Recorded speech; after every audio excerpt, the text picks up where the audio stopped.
Berdasarkan data USGS tahun 2024, Indonesia memiliki cadangan nikel terbesar di dunia sekitar 55 juta metrik ton dan emas sekitar 2.600 metrik ton.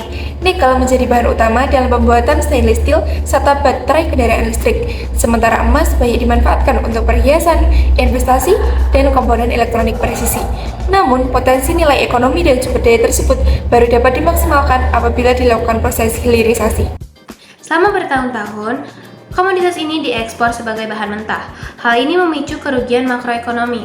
Buktinya, sebelum kebijakan hilirisasi nikel, nilai ekspor kita hanya berkisar 45 triliun rupiah.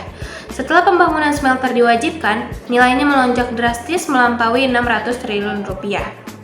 Hal ini justru mendongkrak ekonomi daerah penghasil. Contohnya, Sulawesi Tengah yang nilai pertumbuhannya mencapai 9,75% jauh di atas rata-rata nasional.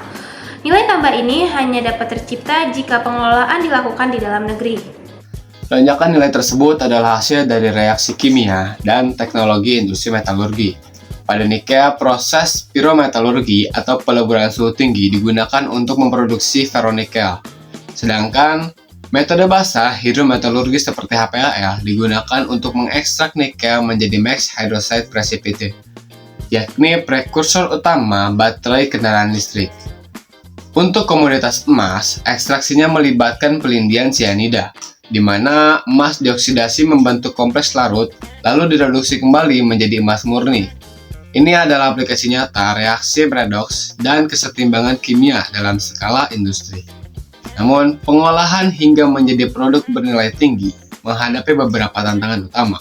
Poin pertama, tantangan teknologi dan investasi. Pembangunan smelter membutuhkan biaya yang besar, sementara kapasitas riset dan pengembangan dalam negeri masih perlu diperkuat agar penguasaan teknologi metalurgi tidak harus bergantung pada pihak asing.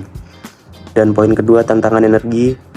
Proses pirometalurgi dan hidrometalurgi memerlukan energi dalam jumlah yang besar. Saat ini masih banyak disuplai oleh PLTU batubara. Dan poin yang ketiga, tantangan lingkungan.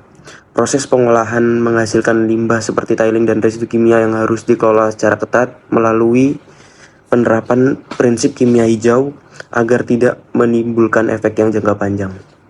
Dengan demikian, hilirisasi bukan sekedar kebijakan ekonomi, melainkan sebuah transformasi struktural yang memadukan ilmu kimia, teknologi industri, dan prinsip ekologi untuk meningkatkan nilai tambah sumber daya alam serta memperkuat daya saing Indonesia di pasar global.